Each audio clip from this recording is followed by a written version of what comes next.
변방이 아닌 정치 중심에 서고 싶은 유쾌상쾌 통쾌 내 남자의 정치 토크쇼 정치인싸 소개부터 가겠습니다. 안녕하세요, 이준석입니다. 네, 안녕하세요. 도봉구 아나운스타 도나스 김재석입니다. 네, 안녕하세요. 김준우입니다. 네, 안녕하세요. 성남에 사는 현근택입니다. 네, 저는 이선영입니다. 광고부터 듣고 오죠.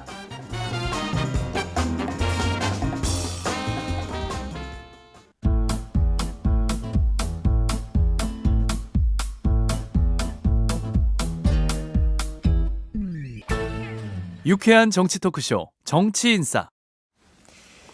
네, 여러분은 정치인싸와 함께하고 계십니다. 이번 주 이준석 전 대표와 함께하고 있는데요.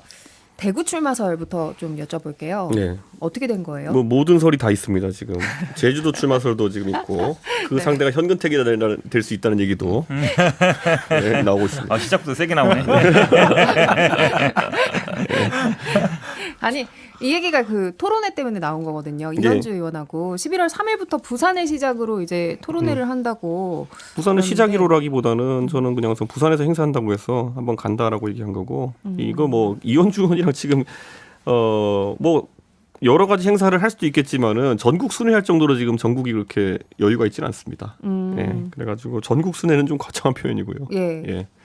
이현주 의원 말고도 다른 분들과의 행사도 기획돼 있다 이렇게 말씀드립니다. 근데 이현주 의원하고는 원래 이렇게 정치적인 어떤 교감이 있는 사이셨어요? 정치적 교감이라기보다는 예전에 바른미래당 때 같이 있었고 그리고 무엇보다도 이현주 의원이 이번 윤석열 정권에 있어가지고 잘못된 점을 되게 강하게 지적하지 않습니까? 그렇기 때문에 저는 용기 있다라고 평가하고 있습니다. 네.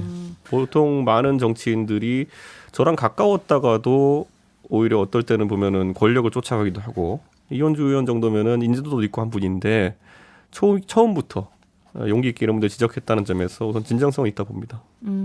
아무튼 얘기를 좀 돌려보면 대구 출마설로 다시 돌아와서 예. 이 토론회 때문에 이제 무소속 연대 영남권 출마를 염두에 둔 행보 아니냐 이런 해석을 하는 분들이 있던데 예. 어떻게 보세요? 뭐 이렇게 고민하는 분들이 많아지는 건 좋은 현상입니다. 예. 원래 무엇을 할지 몰라야 대책도 없는 상황이고 지금 실제로 제가 뭐 할지는 진짜 뭐 혼란을 주려는 게 아니라 저도 모릅니다. 네, 그렇기 때문에 이 혼란을 이어가야겠죠. 다른 분들이 보시기에는 이준석 전 대표의 이 토론회 어떤 일단은 이현주 전 의원이 지금 부산에서 당협위원장 맡고 있어요. 근데 부산에서 한다는 거잖아요. 예. 의미가 있죠. 예를 들어서 부산에서 하고 대구에서 하고 벌써 그림이 그려지잖아요. 그러면 염두를 어디에 두고 있는지.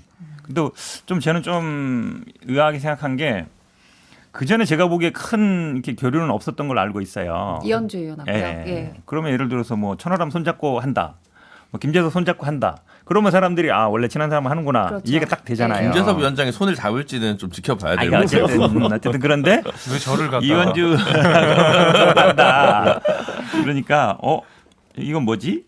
두 분이 잘 맞을까? 그렇죠. 갑자기 네. 여의도 재건축 조합이 부산 뭐 대구 이런 데서 이현주 전 의원하고 재건축을 하는 건가? 뭐 이런 생각도 그렇죠. 들고. 그런 예. 생각이 안 들 수 없죠. 예. 그러니까 결국은 뭐 신당이 됐든 무소속연대도 뭐가 됐든지 간에 정치적인 목적을 두는 지역들이 보이는 거잖아요. 사람보다 저거는 이제 맨날 지금 땅 보러 다닌다 그러는데 땅이 더 중요해요. 사람보다. 예, 그러니까 땅을 이제 살피는 거잖아요. 지금 일단 부산 그다음에 뭐 대구 할 거예요. 제가 보기엔 대구 할 거야. 하실 분명히. 거예요? 예. 계획이 어떤 있나요? 네. 대구에서도 이 토론회 이어갈 저래서 소영님이 안 되는 게 네. 다음에 광주입니다. 광주. 아니 왜 그러냐면 당사자 아니 평론가는 게 무슨 의미가 있어요? 광주도 땅이 중요해요. 왜냐하면 이준석 대표가 신당 얘기 나올 때도 지금 지난번 뭐 여론조사도 있었지만 그러니까 호남을 계속 공들이거든요. 이준석 대표가 예. 서진 정책하면서 예, 거기도 땅을 염두에 둔 거예요. 광주도. 다음은 아마 대구가 되지 않을까. 제주도도 분명히 갈 거예요. 제가 보기에는. 아니 그 호남보다도 우리의 험지라는 곳이 성남중원고라는 곳이 있어요, 형님. 어떻게 생각하십니까? 하세요. 아니 우리가 대구 얘기 계속 하는 게 네. 뭐 이현주 전 의원과의 토론회 뭐 이것도 그렇지만 네. 대구 가셨을 때 비만 고양이 발언으로 그 지역 의원들이 들썩였거든요. 예. 어쨌든 어떤 메시지를 주고 싶어서 이런 이야기를 하셨던 거잖아요. 그렇죠. 대구라는 지역이 이제는 사실 탕란의 도시가 되어가고 있다라는 얘기를 하는 거거든요. 탕란의 도시요? 예, 뻐꾸기가 이제 알라와가지고 네. 내 새끼가 아닌데 거기서 기르게 되는 상황 이런 걸 얘기하는 건데 지금 저는 대구 민심이 굉장히 부글부글하고 있다고 봅니다. 가장 대표적으로 어떤 윤석열 대통령은 보수의 대통령을 만들기 위한 최고의 노력을 했었고, 그런데 지금 당선 이후에 보여준 그런 모습이라고 하면은 결국에는 보수에서 투표로 당선되었던 당대표들에 대해서 억압을 하는 것이죠. 첫째로. 그래서 홍준표 전 대표, 이준석 이렇게 해가지고 괴롭힌 것도 사실이고, 그리고 결국 본인 마음대로 김기현이라는 사람을 대표 만들어가지고 이제 당을 운영하려고 했던 것인데, 이 과정 전체가 사실 대구의 자존심에 사실 좀 어느 정도 스크래치가 가는 행동들이죠. 왜냐하면 우리가 잘 기억해 보면 저희 전당대회 당시에 이 붐의 시작은 대구 연설에서 대구 사람들에게 제가 호소했던 거거든요. 아니 여러분이 아무리 그러셔도 정권 교체하려면은 박근혜 대통령 수사했던 검사도 참여할 수 있어야 되는 거 아니냐라는 말을 제가 하면서 배신의 그 탄핵의 강을 넘자라고 했던 것인데, 지금 와서 보니까 2년 지났더니만은 아니 뭐 한전 사장은 전직 민주당 의원이 되고 국민통합위원장으로 뭐 갑자기 전직 민주당 대표가 되고, 갑자기 계속 민주당 쪽에서 활동하다가 보수로 슬근슬근 넘어온 분이 오히려 이준석 제명하자고 돌아다니고, 이거 분위기가 이상한 거죠. 그러니까 저는 거기서 탕란을 얘기한 것이고, 지금 실제로 그 탕란이라는 용어가 대구에서 굉장히 회자가 되고 있다고 합니다. 그게 회자가 되는 게 아니고 호랑이 한 마리 키워달라 이거잖아요. 나를 키워달라. 내가 호랑이 되겠다. 이거 딱 그거 얘기한 거죠. 이렇게 해석하시는 분들이 좀 제주도 있는 것 같아요. 분들도 현근택이라는 고라니 하나 키우십시오. 아이, 저렇게 말 돌리지 말고. 아니 왜 그러냐면 내가 대구를 키워달라. 그런 얘기도 하셨잖아요. 국민의힘의 성패는 수도권이 아니라 TK에 달렸다 이런 얘기도 하셨잖아요. 그러니까 그 얘기는 여기에서 좀 나를 키워달라. 이거죠. 저는 그 얘기는 그러니까 대구의 수도권 선거의 승리는 오히려 대구가 바뀌는 것에 답이 있다라고 하는 거는 이게 계속 반복되는 거예요. 대구에서 계속 정치적인 지형을 아주 오른쪽으로 가게 정치들이 만들어 놓으니까 미디어에서도 그렇고 아니면 하다못해 네이버 댓글도 그렇고요. 가서 다 대구나 영남 지역에서 댓글을 달아버려요. 그래가지고 수도권에서 뭔가 조금이라도 중도적인 움직임을 하는 인사들한테 별 내용도 없어요. 가가지고 말만 하면 너 민주당 가라. 너 이재명 프락치지. 문재인이 그렇게 좋냐. 뭐 이런 내용밖에 없어요. 그냥 아무 내용도 없는 것들이 계속 오면서 계속 사람들 위축시키는 행동을 하고 있는 거죠. 그러니까 제발 가만히 좀 있어라가 첫 번째 굉장히 싸가지 없으면서도 진짜 선거 전략입니다. 예. 마음을 바꾸지 못하겠으면 가만히라도 있어라. 가만히라도 있어. 네, 가만히라도 있어라. 그런데 지금 보면 이 와중을 비집고요. 방송 보십시오. 나와가지고 김재원 이런 사람들이 그 사람들이 하는 말이 당이 이기기 위한 전략을 말하는 겁니까? 대구 사람들 다 봐주십시오. 이거 아닙니까? 그럼 또 대구 사람들은 거기 또 호응해가지고 우시우시 하고 이렇게 되는 거 아닙니까? 저는 가만히라도 있어라라는 얘기를 제 귀에 싸가지 없으면서도 해야 되는 게 지금은 그런 상황이 됐습니다. 예전에 김종인 위원장이 윤석열 후보한테 제발 후보는 연기만 해라라고 한 적이 있었잖아요. 듣기 되게 짜증나고 하니까 그때 윤석열 후보 반발했죠. 근데 윤석열 후보가 그때 그 말 안 듣고 하고 싶은 거 다 하니까 어떻게 됩니까? 지지율 훅 내려가죠.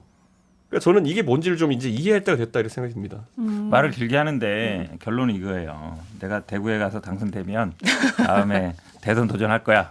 딱 이렇게 들리지 않아요? 난 그렇게 딱 들렸는데. 이제 이준석 전 대표가 의도가 뭐가 됐든 간에 어쨌든 대구 지역의 이제 정치권에서는 술렁이고 있는 건 사실인 것 같아요. 뭐 이제 권영진 전 대구시장도 이준석 대표가 대구에 무소속 출마하면 큰일이다.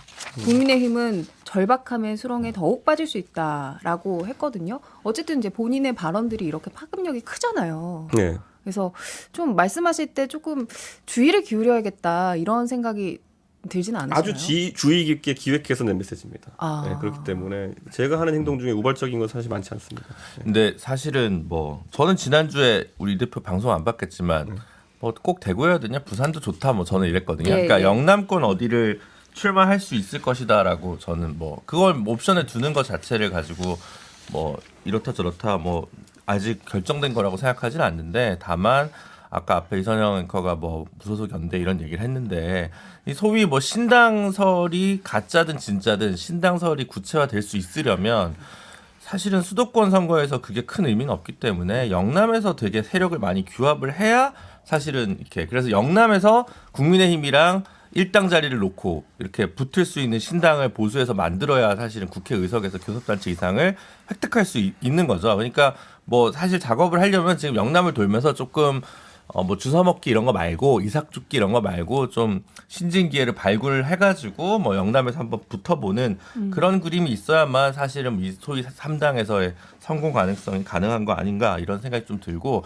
대구 경북 유권자들 입장에서는 특히 대구 같은 경우는 물론 최근에 뭐 홍준표 시장도 왔고 뭐 누구 있지만 유승민 대표는 배신자 프레임에 솔직히 억울하게 좀 갇혀 있는 상황에서 대구 경북의 그런 공무원 출신 말고 중량감 있는 정치인이 지금 부재하다는 것에 대한 결핍 그런 감정이 좀 세요. 그러다 보니까 뭐 이준석 대표가 나머지 뭐 살찐 고양이 뭐 이런 식으로 이제 다소 비하하는 발언을 했지만 그게 약간 그 민심에 조응하는 부분이 있는 건 그런 거죠. 그러니까 우리 대선 주자, 우리가 어엿한 우리의 대선 주자를 좀 만들고 싶은데 그런 체급 있는 사람을 만들고 싶은데 그런 사람이 좀 없다. 대구의 정치적 리더십이 좀 사라지고 있다. 그런 부분들에 대해서 가지고 있는 불만은 분명히 있는 것 같습니다.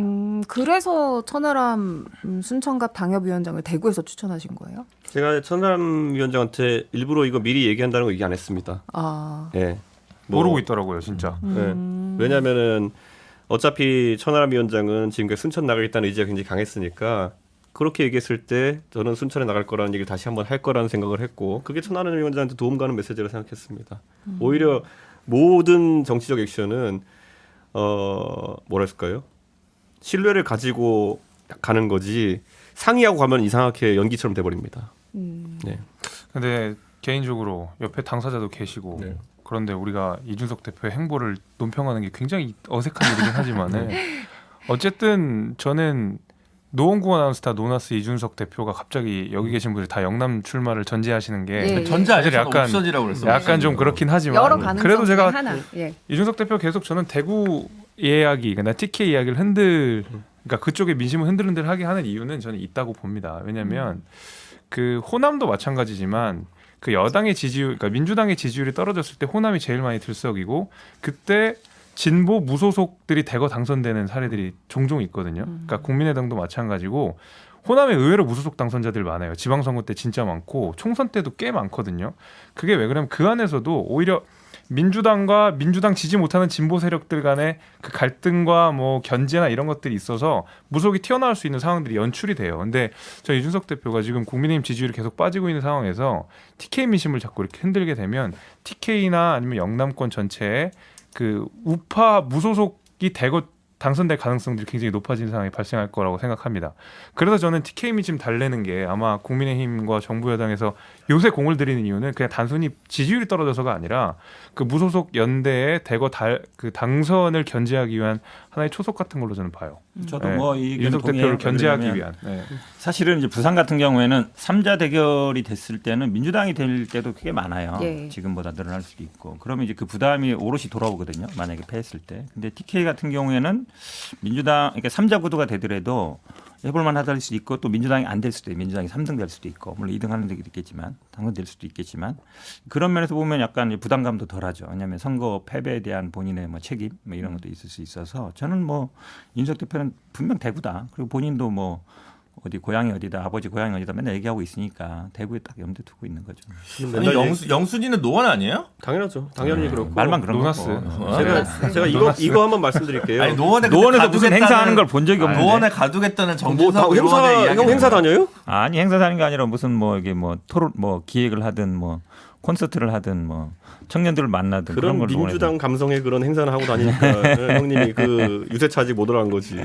아니 근데 그 이런 게 진짜 있어요. 작정하고 나오신 것 같은데 근재경 놀리려고 작정하고 나온 것 저희 같은데. 청취자들이 좋아하고 있습니다. 우리 현근택 변호사 딱 그 민주당 감성에 그런 게 있거든. 다 같이 걷기 대회 해요. 뭐 이렇게 다 같이 무슨 뭐 환경을 생각해 이런 거 할 거야 분명히 동네에서. 근데 그 비하하자는 게 아니라 사실 선거에 있어가지고 우리가 유권자들에게 항상 전달하고 싶은 메시지는 그 시대의 유권자가 가장 절박하다고 생각하는 것이 무엇이냐를 긁어야 되는 거거든요. 그런데 저는 지금 지난 강서보궐선거에서 드러난 민심이라는 거는 결국 윤석열 대통령의 통치 방식에 대한 불만으로 이렇게 결과가 나온 거지. 이준석이 싫어가지고 강서구에서 국민의힘 안 뽑았다는 사람이 있다면 그것도 참 특이한 현상입니다. 그러니까 지금 거기에서 진단을 잘못하면은 해법이 나올 수가 없는 거다. 이 생각 때문에 저는 제 나름의 행보를 하고 있는 겁니다. 사실 지역구 가가지고 인사하고 막걸리 마시고 이게 제일 쉬워요 하기에는. 네, 근데 지금 유권자가 바라는 건 그게 아니지 않습니까? 국정 철학을 다시 세우고 다시 국정을 오른방 가게 하는 게 정치인의 숙명인데 지금 국민의힘의 정치인은 아무도 그거 할 생각 없는 거예요. 그냥 오히려 거기에 부역하고 동조하는 것만 하려고 하는 거죠. 잠깐 얘기가 너무 크게 갔는데 그래서 대구예요, 노원병이에요? 저는 노원병 우선으로 항상 움직이고 있다고 말씀드리고요. 예. 저는 노원병에 당선되는 게 꿈입니다. 그리고 여기 하나 더 얹자면은요. 네. 그 사실 제가 그 비만 고향 이야기하면은 부산과 울산에서 되게 싫어 부산에서 부산하고 그 대구가 싫어할 것 같죠? 아닙니다. 저한테 의원들 되게 전화 많이 왔어요. 뭐라고요? 그래서 뭐라 했냐면은 고마워 이랬어요. 그러니까 부산이랑 그 울산, 대구 이런 것도 이번에 혁신위라는 것이 나오면서 3, 4선 무슨 뭐 수도권 올려보낸다 이런 것도 할 거라고 전 예측했었거든요. 근데 하고 있잖아요. 이거에 대해서 많은 사람들이 예측하기로는 그래 3, 4선 올려보내고 거기에다가 소위 검사공천 내리 꽂아야지 이런 계략 아니겠느냐 생각하는데 그거의 가장 큰 저해 요소가 뭐냐면은 3당의 출연 가능성입니다. 만약 그렇게 했다가 그러니까 검사를 꼽기 위해 가지고 아니면은 대통령실발 인사를 꼽기 위해 가지고 부산이나 아니면 대구에서 누굴 뽑아냈을 때 그러니까 뭐 비리 혐의자도 아니고 그냥 그렇게 뽑아냈을 때 가장 큰 무소속 출마 명분이 생기는 겁니다. 그 사람들한테. 근데 그 사람들이 연대할 수 있는 상황을 만드는 것이 위험하거든요. 그랬다가 만약에 그 중진 의원들이 다시 부산이나 대구에 살아나게 되면은 그게 이제 18대 대선에서 친박 무소속 연대와 친박 연대 효과가 나는 거거든요. 그게 정권의 가장 큰 위기가 오는 것이기 때문에 애초에 공천할 때부터 지역구에 센 사람 잘 못 자릅니다. 그러면은. 그렇기 때문에 오히려 지역에서 기반이 탄탄하고 제대로 활동하신 분들은 저한테 고맙다 그러더라고요. 그러니까 지금 머리가 복잡할 겁니다. 우리 김한길 위원장과 대통령께서는. 근데 우리 이선영 아나운서가 너무 착해가지고 예. 이준석 대표한테 물어볼 걸 안 물어보고 있는 거잖아요. 그러니까 노원이냐 영남이냐가 중요한 게 아니라 소속이 어디냐부터 물어보고 가야 되는데 아까 답 나왔잖아요. 뭐 답이 무소속 나온 연대. 아니 신당이냐 무소속이냐 좀 무소속이다. 아까 은연중에 얘기했어요. 아. 무소속 출연. 무소속의 영남이다. 아니, 이렇게 지금 이상하게 기사가 나가면 된다는 거. 아니 저는 물어보는 거 현 변호사님 저는 아니잖아요. 국민의힘의 초대 당대표로서 네. 반란군을 빨리 쫓아내고 국민의힘이 정상화될 수 있도록 힘을 쓰겠습니다. 예. 나는 워딩은 아는 거지만 내심은 제가 보기에 무소속. 아까 얘기 나왔어요. 사람이 참 음침해 저렇게. 그러니까 이준석 전 대표가 그런 재주가 있는 것 같아요. 자기 마음을 좀 궁금하게 하는 그런 재주가 있는데 계속해서 좀 저희가 캐보도록 하겠습니다. 이준석 전 대표 얘기는 여기까지 하고요. 윤석열 대통령 얘기로 넘어가겠습니다. 이번 주에 굉장히 바빴어요. 중동 순방을 마치고 그리고 나서 이제 가장 먼저 간 곳이 이제 박정희 전 대통령 추도식이었거든요. 여기에서 이제 박근혜 전 대통령을 만났는데요. 바로 옆자리에 앉아서 추도식을 지켜봤습니다. 현직 대통령으로는 첫 참석, 또 단둘이 묘소 참배도 했다고 하는데 어떤 정치적인 의도가 있다고 해석을 하셨어요? 어떻게 보셨나요? 제가 먼저 이야기할까요? 예. 일단은 저희 이제 이번에 갤럽 조사를 보게 되면 TK 지지율이 약간은 올랐잖아요. 지난주보다는 좀 올랐거든요. 지난주가 거의 바닥을 찍을 정도로 많이 지지율이 빠졌고 이번에 살짝 소폭 이제 반등을 했는데 예. 저는 앞서서 제가 말씀드린 대로 TK 민심은 굉장히 중요해요. 그러니까 TK가 변해야 뭐 수도권이 변한다는 이 대표 말씀도 있었지만은 개인적으로 국민의힘 입장에서는 TK의 지지율은 심리적 마지노선이거든요. 그러니까 여기가 무너지면 약간 마지막 느낌이 들기 때문에 여기에 공을 들여야 되는 것도 사실이고 저는 사실 그거보다도 앞서 제가 말씀드린 내용이 더 정확할 거라고 봅니다. 왜냐하면 지금 TK 쪽에 무소속으로 출마가 하마평을 올리는 분들 꽤 많아요. 이준석 대표 당연히 계시고요. 그다음에 뭐 우병우, 그다음에 뭐 최경환 이런 분들 지지율 잘 나온다고 TK 쪽에 나온다는 얘기들이 막 돌고 있거든요. 근데 정부 지지율이 TK에서 빠져버리면 거기서 무소속 연대가 당선될 수 있어요. 호남에서와 마찬가지로 데칼코마니처럼 예. 그 가능성을 염두를 저는 안 하지 않은 것 같아요. 그래서 TK 지금 계속 무소속 얘기가 나오는 상황에서 TK 지지율이 빠지게 되면 제3신당 창당의 어떤 동력이 될 수 있거든요. 저는 그래서 일단 TK 민심을 달래는 게 가장 첫 번째 어떤 정치적 스텝이라고 봤는데 마침 딱 그렇게 가시더라고요. 그래서 거의 저는 그걸로 봅니다. 일단은. 그러니까 예. 지금 김재섭 위원장 말씀은 이번에 이 박정희 전 대통령 추도식에 참석을 한 건 TK 그렇죠. 이제 예, 민심을 좀 집결하기 위한 행보였다라고 해석을 그게 하시는 무너지면 거고. 제3신당의 동력이 될 수 있어요. 예, 방금 예. 이제 김재섭 위원장이 이야기했던 한국갤럽 조사는 24일부터 26일까지 전국 18세 이상 유권자 1,003명을 대상으로 무선전화 가상번호 인터뷰 방식으로 진행이 된 여론조사고요. 자세한 내용은 중앙선거 여론조사 심의위원회에서 확인을 하시면 됩니다. 다른 분들은 어떻게 근데 보셨어요? 사실 뭐 맞는 얘기기도 하고 조금 과한 얘기기도 한데 그러니까 저는 어떻게 생각하냐면 대구 경북 뭐 한 20몇 개 의석이 있으면 선거에서 국민의힘 공천 못 받은 사람이 당선될 가능성이 있는 곳은 경산의 최경환 저기 어디냐 영주의 그 우병우 두 석밖에 없거든요. 죄송한 얘기지만 민주당에서는 지금 당선 가능권이라고 볼 수 있는 분이 없어 보이고 뭐 기타 정당도 마찬가지고. 근데 물론 현역 의원분이 이제 공천에서 컷오프 돼가지고 만약에 그 아예 경선조차 못 붙여가지고 탈당해서 불복해서 본선에 나갈 수 있는 가능성이 있겠지만 그렇게 해서 당선될 만큼 조직력 있는 분들은 그렇게 많지는 않단 말이에요. 왜냐하면 지금 거긴 초선 비율도 많아요. 물론 이제 초선도 뭐 중남구, 대구 중남구처럼 이제 구청장 여러 번 하시고 하신 분도 있지만 그렇게 또 고령이신 분들 같은 경우에 또 아무래도 또 확장성의 한계가 또 있기 때문에 그래서 사실 이렇게 만나서 뭐랄까 그 결집을 시키고 온전하게 해서 총선에서 갈 수 있는 효과는 두석이에요, 두석. 두석을 어떻게 막을 거냐 정도 외에는 큰 의미는 없지 않나라는 생각이 들긴 하거든요. 근데 그것부터 단단히 하자는 건 다음 총선의 결과가 자신이 없으니까 그 하나 두 개부터라도 일단 챙기고 가자라고 하는 게 용산의 지금 고민 아니냐. 그리고 중도 확장을 가려고 하면 다른 혁신의 메시지가 나와야 되는데 거기에 대해서 여전히 저하다 보니까 훨씬 쉬운 것부터 지금 하고 있는 거다라는 생각이 듭니다. 저는 근데 저는 제가 한마디 잠시만요. 예, 예. 윤석열 대통령과 박근혜 전 대통령의 이제 만남 이야기 하고 있는데요. 어떤 영향이 있을지 광고 듣고 와서 이어가도록 하겠습니다. 지금 여러분께서는 6회, 상쾌, 통쾌한 정치 토크쇼 정치 인사를 듣고 계십니다. 네, 정치인싸 2부 이어가도록 하겠습니다. 윤석열 대통령이 중동 순방 마치고 바로 갔던 이제 박정희 전 대통령의 추도식. 김재선 위원장은 이제 TK 지지층 결집 의도로 보셨고 김준호 변호사는 그렇게 큰 영향은 없겠지만은 그래도 일단은 그거라도 하기 위해서 갔다 이렇게 보시는 딴 걸 안 한 거를 지금 더 주목해서 봐야 된다. 딴 걸 안 한 거를 이거는 더 뭐 그냥 주목해야 된다. 해야 되는 건데 그 영향은 두석 정도다라는 거죠. 저는 조금 달리 보고 싶은데 예. 저는 윤석열 대 이준석 TK 목장의 혈투 시작됐다라고 봐요. 아, 혈투가 예, 시작됐다. 왜냐면 아까 원영진 대구시장 얘기하잖아요. 결국은 신당을 만들든 무소연대를 만들든 TK에서 주도권을 잡아야 되거든요. 예.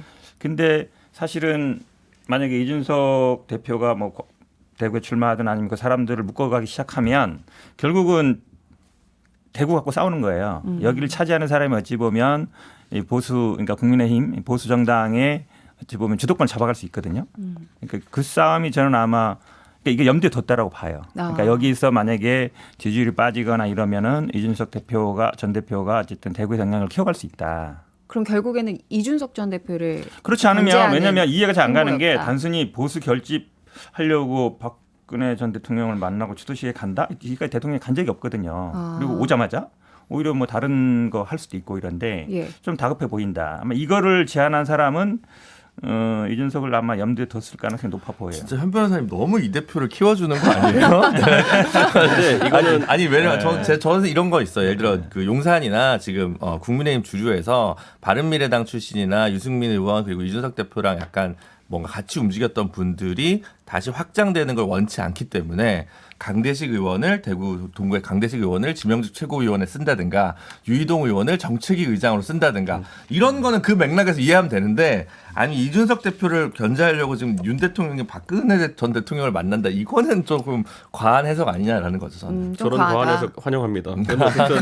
그러니까 도와주는 거죠. 그러니까 이렇게 보면 되는 게 지금 저는 현근택 변호사가 용산의 전략 전술을 너무 과대평가할 필요는 없다. 이번 강서 보궐선거에 이쪽 집에서 나오는 전략의 수준이라는 것이 충청 향후에 가서 이렇게 지지 선언 받는 거랑 무슨 그 동네 가서 밥 먹고 사진 찍어 올리기 뭐 이런 거거든요. 그러니까 선거 전략이 대단한 게 있는 게 아니에요 지금. 그러니까 지금도 회의 자리 모여가지고 야 우리 뭐 하지? 그러면 그래 집토끼를 모으자. 그럼 어떻게 해야 되지? 박근혜 통 만나. 요 정도 수준의 대화가 오가서 이런 결론이 나온 거지. 뭔가 큰 기획이 있는 게 아니에요. 나오면 산발적으로 나오고 있는 건데 저는 이제 여기서 오히려 선거를 큰 판에서 보고 있는 국민의힘 사람들이란 뭘 걱정해야 되냐면요.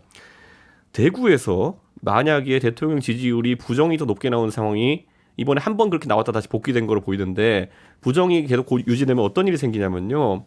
아까 대구에 가가지고 의석 하나 빼올 수 있는 사람이 별로 많지 않다. 2개 정도 이제 고민해야 된다 이렇게 생각했는데 무소속에서. 민주당 쪽에도 둘은 있습니다. 우선 김부겸 의원이 수성에서 당선됐었고요. 홍일학 의원이 북구에서 당선됐었거든요. 대구에. 그러면 이 사람들만 놓고 봐도 우선 2명 정도는 그런 상황에 당선될 수 있는 겁니다. 다시 나가면은. 거기에 더해가지고 제가 지금부터 이름을 몇 개 말씀드릴게요. 이 사람들 전부 다 대구 출마 가능한 사람입니다. 동천? 이철이, 조응천, 이철이는 부산 아니에요? 포항입니다. 그리고 그 다음에 강선우, 이재정, 거기에 더해서 표창원, 다 정치 지금 안 한다고 거리를 둘 수도 있는 사람들이지만은 이 사람들 다 인지도 있고요. 가가지고 붙는다 했을 때 비만 고양이보다는 관심 받을 사람입니다. 제가 그래서 비만 고양이론을 괜히 얘기한 게 아니라 이게 굉장히 위험한 겁니다. 대구에 지금 정치판을 짜시는 분들이 가장 고민하는 거는 거기에 김부겸 만약 총리가 정치적 야심을 가지고 지금 김부겸 총리가 아무리 봐도 대권을 꿈꾼다고 했을 때는 전공을 세워야 되는 것이거든요. 그러면은 그런 사람들을 이끌고 가가지고 대구에서 세성 내성만 만들어내도 김부겸 총리는 부상하는 겁니다. 대권 주자로. 저는 이런 시나리오 같은 거고 김부겸 총리가 아니더라도 민주당이 진짜 선거 전장을 대구로 만들어버리는 순간 제가 항상 얘기하는 게 이거죠. 예전에 서진 정책이라고 저희가 대선 때 지선 때 했던 전략의 핵심 뭐냐면요. 그 전까지의 선거는 민주당이 항상 이기는 선거의 본질은 뭐냐면은 부산을 놓고 신랑이 하는 거였어요. 부산을 놓고 가덕도 공항을 하느니 마느니 갖고 신랑이 하고 거기 공약 내고 이러면은 부산이 반으로 갈라집니다. 부산에서 그래서 민주당을 저지하기 위해서 부산 갖고만 선거를 해요. 그러면 호남은 당연히 안전한 것이고 이렇게 되는 건데 저희가 호남 가가지고 계속 호남에서 여기에 뭐 쇼핑몰 만드느니 뭐니 하면서 이렇게 했더니만은 부산이 지난 선거에서 약간 관심사에 빠진 거예요. 그러면 부산은 상대적으로 우리가 안전했던 거거든요. 근데 이번에 만약 전장이 대구에 설정되는 순간 그때부터는 아비규환입니다. 국민의힘 입장에서는. 여기에 갑자기 민주당이 작정하고 아까 말했던 인사들 대여섯 명만 투입해도 대구가 선거의 중심이 되고 대구에서 민주당이 몇 석 하느냐가 관심사의 중심이 되는 겁니다. 그러니까 이준석 전 대표를 겨냥한 건 절대 아니고 어쨌든 지금 대구가 핵심 지역이 될 가능성이 높기 때문에 그걸 어쨌든 윤 대통령도 좀 고려한 것 같다라는 그렇죠. 아까 제가 말씀이신 거죠. 김부겸 총리 얘기했지만요. 만약에 여기서 누가 승부수를 예를 들어 이재명 대표가 승부수를 던져가지고 TK 출마하겠다 해버리고 대신 우리 당에 있는 모든 TK와 연관인 인사들 다 같이 나가서 한번 붙어보자 이런 순간 이재명 대표가 지고 이기고의 문제가 아니라 전장이 거기 가게 되면은 선거 해볼 도리가 없습니다. 그런데 뭐 현근택 변호사는 민주당 주요 관계자가 아니니까 이런 거 뭐 전달할 일 없겠지. 아무튼 방송 지금- 나갔는데 뭐 다 예, 듣는데 뭐 전달할 필요 뭐 있어요. 근데 문제는 거기 거론된 분 중에 대구 출마를 그렇죠. 진심으로 검토한 분이 제가 파악하기로는 한 분 정도밖에 없어요. 조응천 의원? 예. 그러니까 그분은 열어두고 있는 거잖아요. 근데 다 알아요, 저도 보니까. 그렇죠. 그러니까 근데 나머지 분들은 홍일학 전 의원도 뭐 그때 뭐 북구에서 했지만 지금 현재 딱히 낙향해서 생각이 없으신 것 같고 김부겸 총리도 정치를 완전 접고 싶지는 않지만 사실 대구 출마를 다시 하면서까지 그 부담을 지을 것 같지는 않고요. 그래서 근데 저 생각이 변하게 된 계기가 긍정보다 부정이 높아지는 순간 생각이 바뀌는 겁니다. 사람들은. 저는 그러니까 이 대표는 민주당의 출연을 좀 두려워해야 된다 국민의힘이라고 생각하면 저는 민주당보다는 진짜 아까 말씀드린 이준석, 우병우 뭐 이런 사람 최경환 이런 사람들이 훨씬 더 두려운 상대가 결이 다 된다니까요. 다르잖아요. 아니, 왜냐면 대구 TK는 호남 그 뭐 광주 전남 비슷하지만 TK는 국민의힘끼리 싸우는 거예요. 저기는 민주당끼리 싸우는 거고. 근데 국민의힘끼리 싸우는데 이준석 같은 사람이 갑자기 대구 나가버리면 이거 머리가 복잡해지는 거예요. 그러면 아까 말씀드린 대로 민주당의 문제가 아니라 국민의힘 계열에서 뻗어나온 제3신당이 출연하는 동력이 대구 지지율이 빠지는 것부터 시작할 수 있다는 거예요. 저는 그래서 뭐 이준석 대표를 겨냥해서 박근혜 전 대통령 만나고 이렇게까지 생각 안 하더라도 적어도 TK의 지지율이 빠지는 것만큼은 전 국민의 입장에서 무조건 막아야 되는 거예요. 그러니까 아마 저는 그런 맥락을 봤을 거라고 봐요. 나중에 합당을 할 수도 있잖아요. 국민의힘이랑. 글쎄요, 거기까지는 그거는 뭐 이 계산을 대표께서 하긴 더 조금 잘하실. 이른 것 같고. 그런데 저는 진짜 오늘 제가 이거는 처음 얘기하는 거지만은 비만 고양이 명단이 가장 큰 문제는 뭐냐면 우리가 이름도 모른다는 거거든요. 근데 그에 비해 가지고 아까 말했던 민주당의 대구 경북 관계자 이름들은 거의 다 국민들이 알아요. 그래도 이재정, 표창원, 이철이, 그다음 권칠승 뭐 이런 사람들 다 장관식 하고 이렇게 한 사람들이거든요. 저는 이거 국민의힘이 굉장히 심각하게 바라봐야 된다. 여기에다가 갑자기 대구에서 물갈이 한답시고 어디 이름도 모르는 용산 행정관 타이틀 달고 나와가지고 지금 선거 치르려고 하면요. 지역 주민들 입장에서 황당하죠. 그러면은. 지금 이준석 전 대표가 이야기하는 게 국민의힘 입장에선 위기지만 또 민주당 입장에서는 새로운 전략이 될 수도 있잖아요. 당에 좀 그거는 이제 전달을 대체로 하시겠어요? 지금 아까 핵심적인 얘기가 사실은 이제 다음 총선은 대통령 지지율이 말해줘요. 이번에 막 강서구청장 선거도 마찬가지지만 결국은 대통령 긍정 부정 평가가 투표율로 연결될 가능성이 굉장히 높거든요. 얘기처럼 만약에 대구에서 부정 평가가 더 높다 그러면 민주당의 표를 줄 가능성이 높아지는 거예요. 사실상 그 많은 얘기거든요. 그런데 이 지금 언급된 분들이 대구에 출마하겠냐. 현역 지역에 있는 분들이 꽤 많아요. 이 언급하신 분들이. 대구에 갈 가능성은 많지 않아 보여요. 표창원 의원 전 의원도 정치 안 할 것 같고. 그렇게 본다 그러면 이재정 의원 지금 절대 안 나갑니다. 그렇죠. 그러니까 이준석 대표가 얘기하는 거는 민주당 의원들을 얘기하고 있지만 실제로는 그 대상은 나예요. 나. 이준석과 나를가 하는 정치 사람들을 얘기하고 싶은 거예요.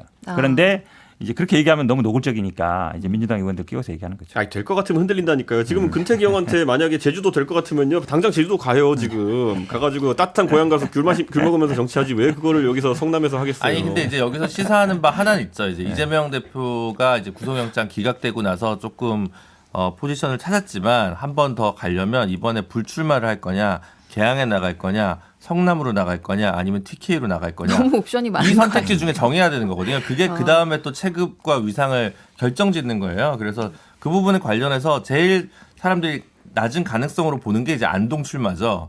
근데 안동 출마가 아니어도 예를 들어 이 대표 얘기한 대로 수성구 출마를 한다든가 이런 부분은 한번 고려해 봄직한데 그런 TK 전략 관련해서 그러니까 남들 보고 네가 나가라 TK 이러면 안 되는데 이재명 대표가 직접 영남권 출마를 하면 또 이제 좀 같이 붙고 이렇게 해서 좀 더 전장을 만들 수 있는 기획은 있을 텐데 과연 그 선택을 할지는 그게 이제 그 당 대표가 됐을 때 누구는 확장형이고 누구는 이제 수성형이고 이게 다 다르거든요. 근데 김기현 대표는 확실한 수성형이죠. 그렇죠. 지금 김기현 대표는 울산 남구가 너무 따뜻한 거 아니냐 그래가지고 제가 듣기로는 울산 북구로 옮기를 준비하고 있어요. 그러니까 이제 이런 게 이제 보면은 이제 뭐 그런 것과 대비해가지고 어떻게 비춰질 수 있느냐 이런 게 선거에선 대장 싸움이 중요하거든요.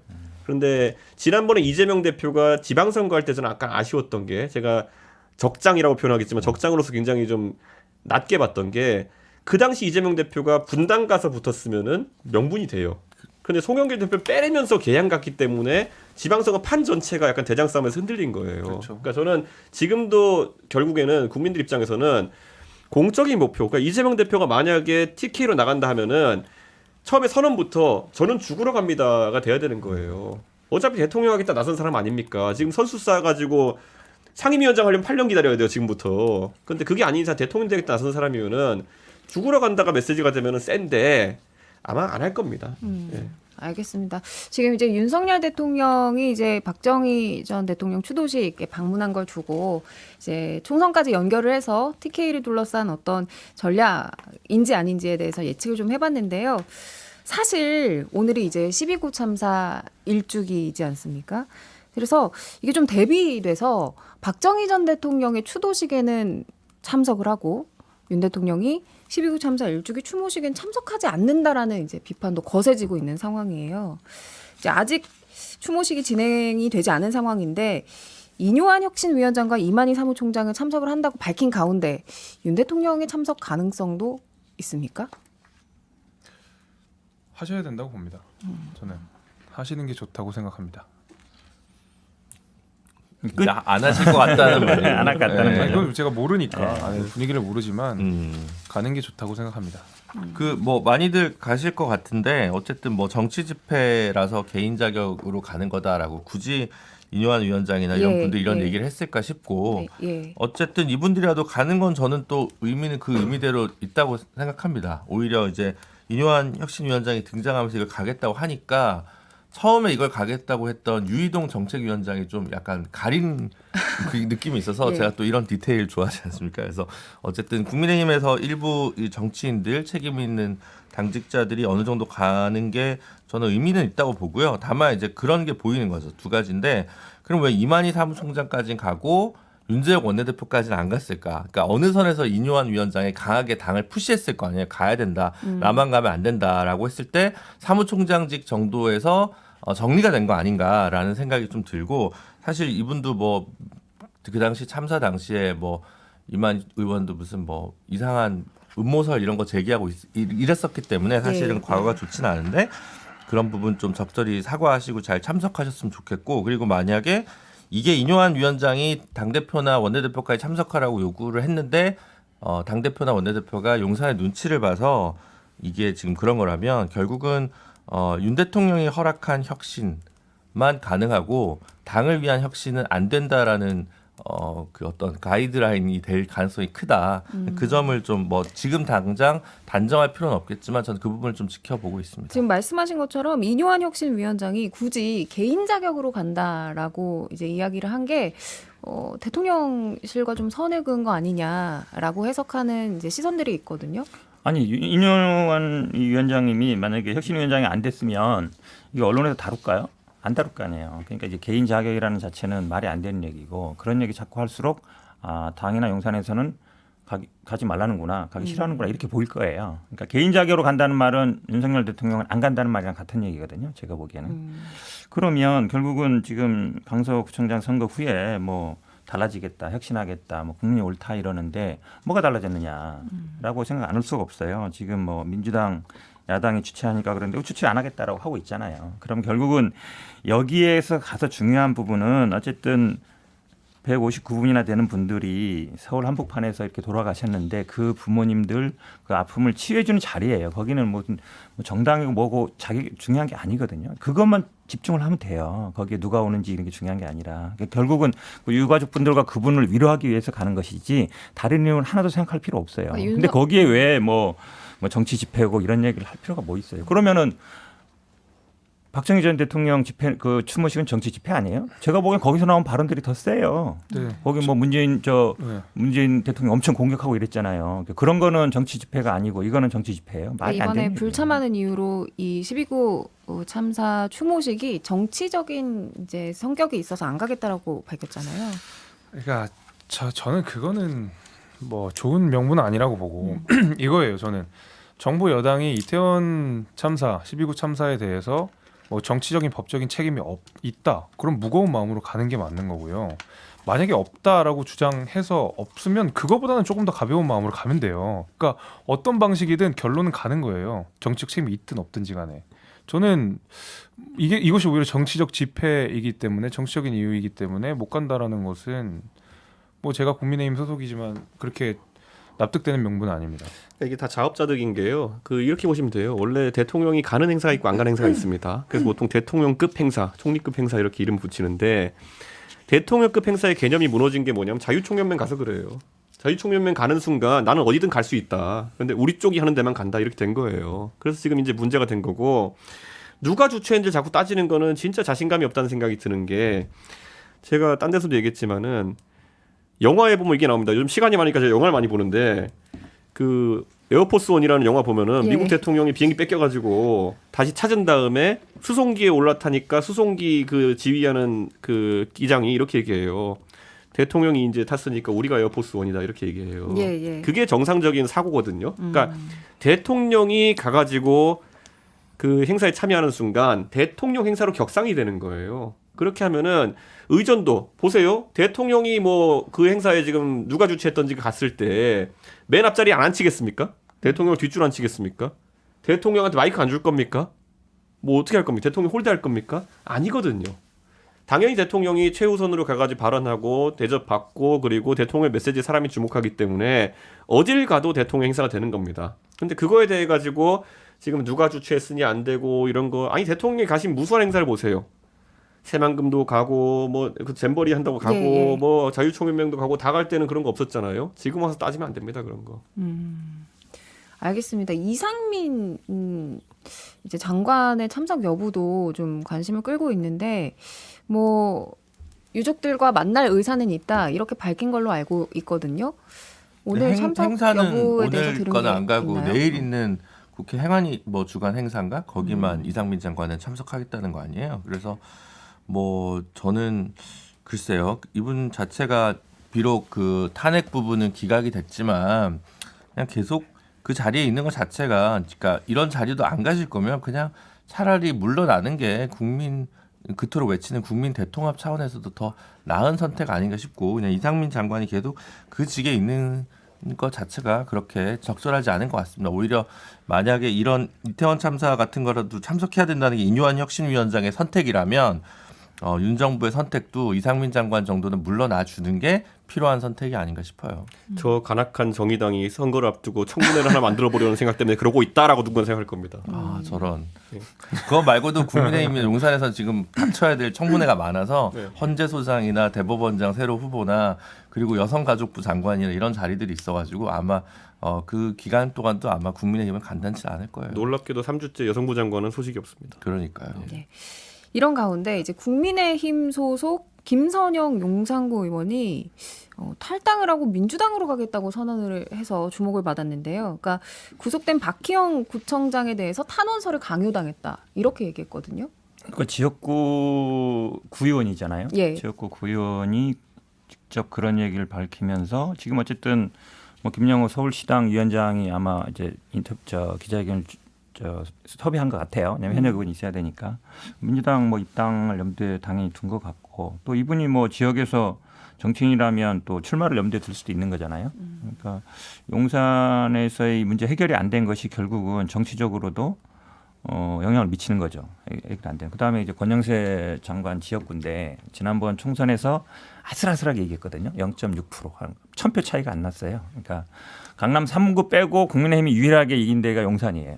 그렇게 본다 그러면 표심이 흔들릴 수 있죠. 한 사람으로 인해서 그 1000명은 왔다 갔다 할 수 있어요. 1000명 이상은. 예. 그러니까 제가 보기에는 민주당 입장에서는 좋은 카드죠. 좋은 대학 나와서 이태원 이동 쪽과 후암동 쪽 지금 구의원하고 계신 거거든요. 그리고 외국 변호사 자격증까지 로스쿨까지 갔다 왔고, 네. 그러니까 구의원으로는 굉장한 스펙입니다. 그리고 굉장한 재원입니다. 그렇기 때문에 저는 냉정하게 보면은 또 여성이고 이렇기 때문에 희귀 자원이고, 그래서 국회의원 출마 스펙이 된다 봅니다. 그렇기 때문에 저는 이게 무슨 의미일지 좀 살펴봐야 되고, 지역구가 그러니까 이태원 참사가 있던 곳과 아주 가까운 곳이에요. 네, 그렇기 때문에 의미가 좀 있는 이탈이다 저는 이렇게 보고, 특히 박희영 구청장에 대해 탄원을 하라고 했다고 하는 거는 지금 상황에서 국민 정서가 좀 떨어져 있는 부분이 있기 예, 때문에 예. 그런 부분에 대해 가지고 좀 실망감을 느낀 게 아니었을까라는 생각 개인적으로 하고요. 그런데 이것 때문에 어쨌든 용산 구의회 지형이 다수당이 민주당이 됐다는 거죠. 그거는 권영세 장관 입장에서는 지역구 관리 똑바로 못하냐는 그런 비판도 있을 수 있기 때문에 굉장히 뼈아픈 지점이다 이렇게 생각합니다. 알겠습니다. 이 김선영 용산구 의원의 또 탈당이 용산구의 이 총선 지형에 영향을 미칠 수도 있다 이렇게 얘기를 해주셨거든요. 지켜보도록 하고요. 또 감사원이 이제 12구 참사 1년 만에 12구 이태원 참사 1년 만에 자료 수집에 착수했다는 보도가 나왔어요. 근데 이게 결과가 나오려면 또 1년을 기다려야 한다더라고요. 유족들 입장에서는 참 좀 마음이 안 좋을 것 같은데 다들 어떻게 좀 생각하셨는지. 그러니까 이제 원래 연초부터 이건 해야 된다고 얘기가 됐었는데 미룬 거는 혹시 결과가 총선 전에 나올까봐 미루고 싶었던 분들이 총선을 염두한 있지 타임테이블이다. 않았을까라는 생각이 들거든요. 그러니까 더 미루면 미루는 것대로 안 좋고 결과가 나오면 결과가 나온 대로 안 좋기 때문에 그 시점을 가지고 좀 이용을 정무적으로 한 거 아닌가라고 밖에서는 그렇게밖에 볼 수 없습니다. 뭐 안에서는 다른 일들이 더 바빠가지고 거기까지 인력이 되지 않았어요. 뭐 이런 얘기를 하실 수 있을지 모르겠는데 그 돌아가신 분들의 숫자나 사안의 엄중함을 따지면 이건 정무적으로 감사 착수를 고의로 좀 지연한 거 아니냐 이렇게밖에 좀 보여지지 않습니다. 저는 이게 윤석열 대통령의 상징 자본이 계속 무너져 간다는 얘기를 하는 게 이렇게 보시면 돼요. 윤석열 검사의 수사 성과에 대해 가지고 국민들이 디테일을 많이 기억하지는 않습니다. 어떻게 수사해서 누굴 잡아넣냐 이것보다도 이 사람은 수사하면은 최고 윗대가리까지 감옥에 넣더라가 이제 이 결과에 대한 평가거든요.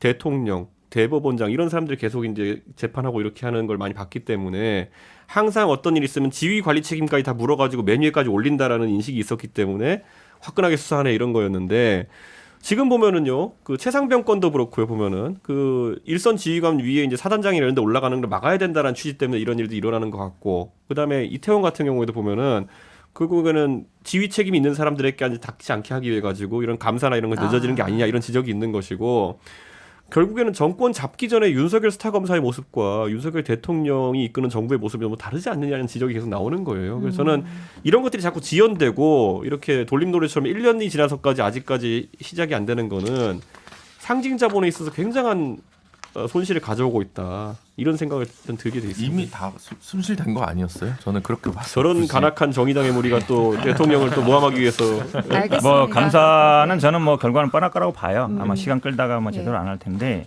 그러니까 신호를 계속 주는 거죠. 지금 서울경찰청장은 그대로 유임시켰잖아요. 굉장히 중요하죠. 왜냐하면 예.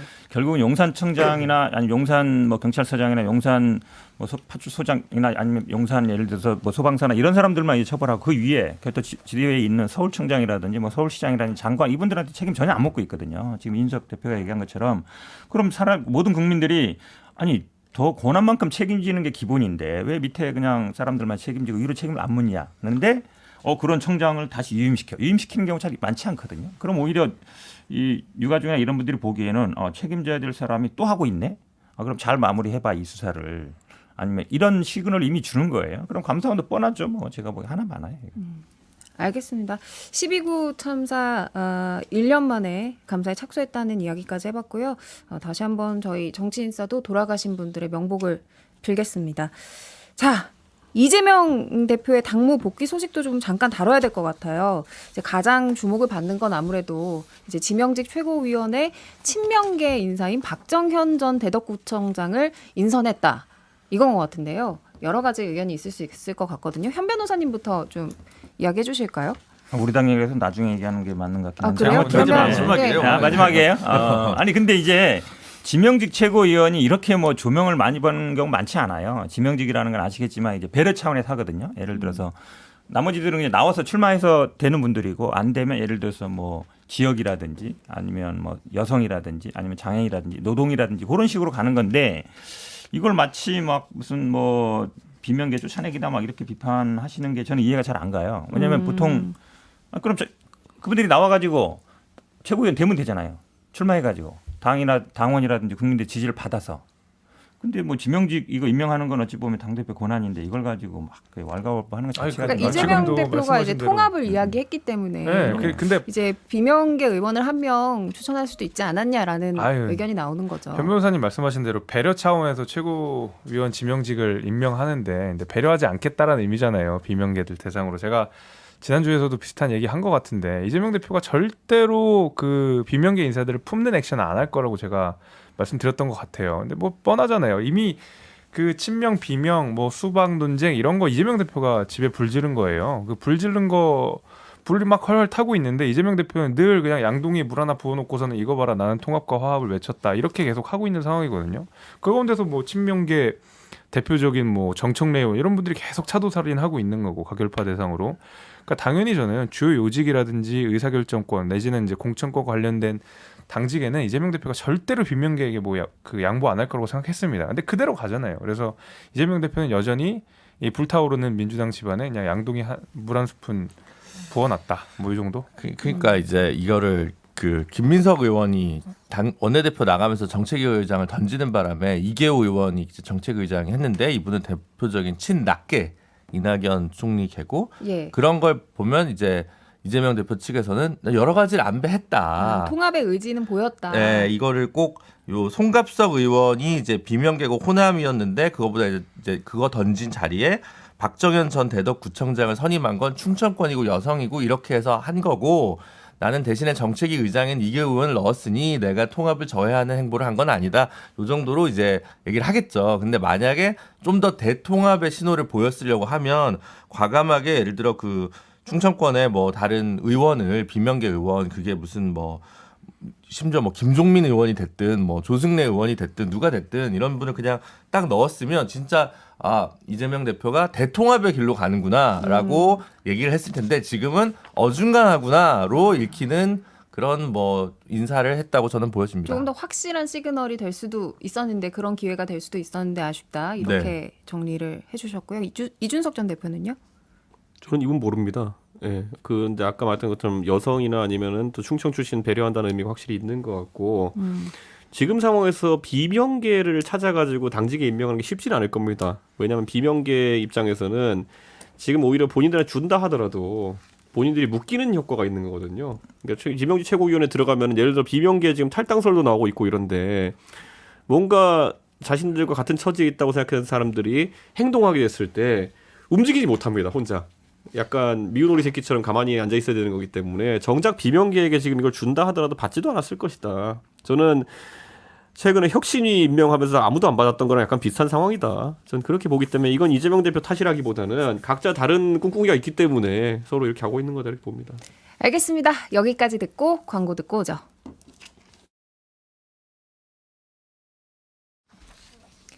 변방이 아닌 정치 중심에 서고 싶은 유쾌상쾌 통쾌 내 남자의 정치 토크쇼 정치인싸 이번 주 여기까지입니다. 함께해 주신 이준석 전 대표 다시 한번 감사의 말씀드리고요. 지금까지 현근택 김준호 변호사, 이준석 국민의힘 전 대표, 김재섭 방역위원장이었습니다. 저는 이선영이었습니다. 다음 주에 봬요. 감사합니다.